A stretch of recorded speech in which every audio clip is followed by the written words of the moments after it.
Comment est-ce qu'on arrive à construire une tragédie vraiment puissante juste à partir d'un seul élément d'un personnage?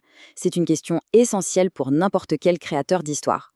Aujourd'hui, on va décortiquer une méthode pour transformer une simple caractéristique en une spirale infernale et inévitable. Voyons un peu comment ça marche.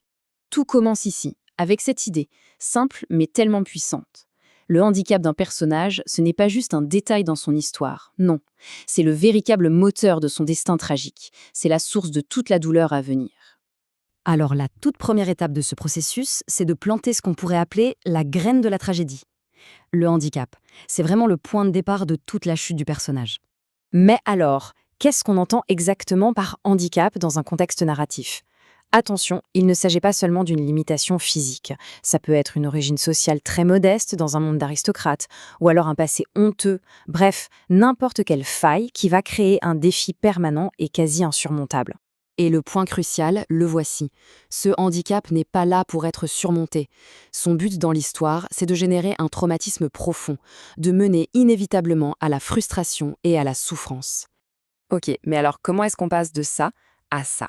Comment cet obstacle externe se transforme en une véritable blessure psychologique, une blessure interne? C'est la prochaine étape et elle est cruciale, la naissance du traumatisme. Le processus psychologique qui s'enclenche est juste dévastateur. D'abord, le personnage prend conscience qu'il y a un fossé qui le sépare des autres. Puis vient l'étape la plus difficile, l'acceptation à contre-cœur de cette différence. Et c'est cette acceptation qui ouvre la porte au véritable poison, un sentiment de victimisation et un doute existentiel profond. Ce sentiment de victimisation est vraiment un concept clé. Il ne s'agit pas juste de se plaindre, c'est bien plus profond. C'est une certitude interne, insupportable, d'être désavantagé. Une conviction qui ronge le personnage de l'intérieur et qui finit par remettre en question sa propre valeur.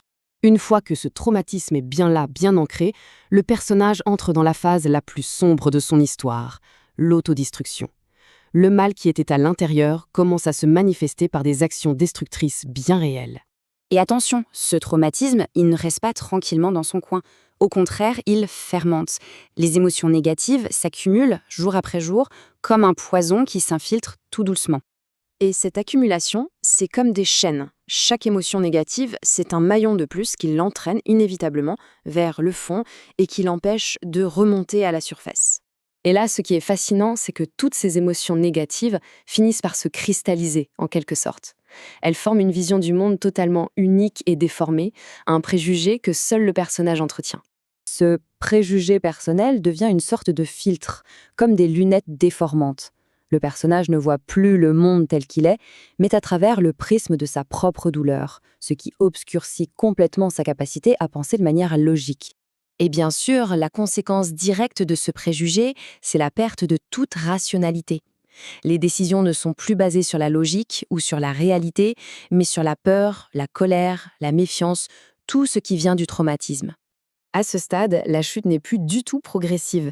C'est une spirale qui s'accélère, chaque tour l'entraîne plus vite, plus profondément, vers sa conclusion inévitable.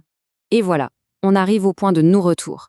Le personnage ne subit plus la tragédie, il la crée. Chaque choix, chaque action le pousse plus loin dans le malheur qu'il a lui-même construit de toutes pièces. Et ça nous montre parfaitement les toutes dernières étapes de cet effondrement.